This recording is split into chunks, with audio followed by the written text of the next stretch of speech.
Chers téléspectateurs d'Africa 24, bienvenue. Vous êtes de plus en plus nombreux à nous faire confiance en Afrique, en Europe et aux États-Unis. Nous vous remercions de votre fidélité et de votre soutien. Aujourd'hui, dans cette émission, on reçoit un citoyen togolais qui est le directeur exécutif du collectif des associations contre l'impunité au Togo. Monsieur André Kagny Afanou est notre invité.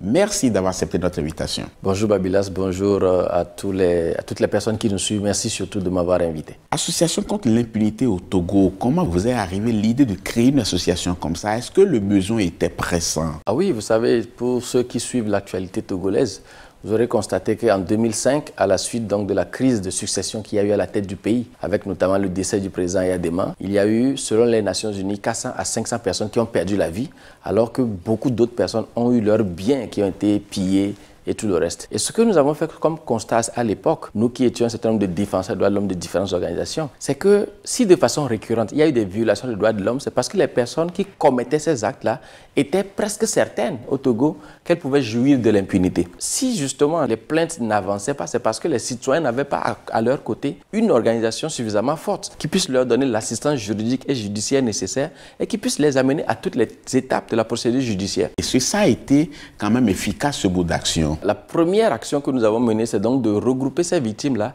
et de voir dans quelle mesure nous pouvons déposer des plaintes auprès des tribunaux. Et à ce jour, je peux vous dire que déjà au 31 décembre de l'année 2012, nous avions déposé près de 72 plaintes auprès des tribunaux.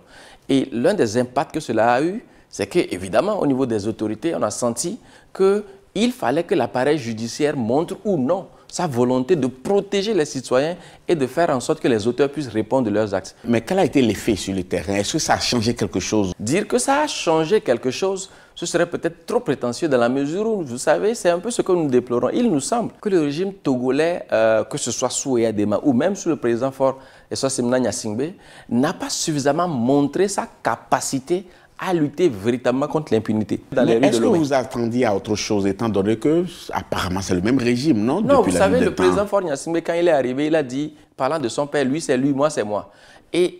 A priori, il avait quand même amorcé un certain nombre d'actions qui auraient pu faire penser, qui auraient pu faire penser que sur le plan des droits de l'homme, celui qui nous concerne, il allait faire des avancées, il allait, j'allais dire, faire une coupure réelle. Alors, vous avez aidé les victimes à déposer des plaintes, mais quelle a été la suite réservée à ces plaintes? Le droit à la justice est un droit garanti par la Déclaration universelle des droits de l'homme, garanti par le Pacte international sur les droits civils et politiques, garanti surtout par la Constitution togolaise. Ça veut dire que lorsqu'un citoyen se sent lésé, il doit s'adresser aux tribunaux. C'est ce que nous avons fait.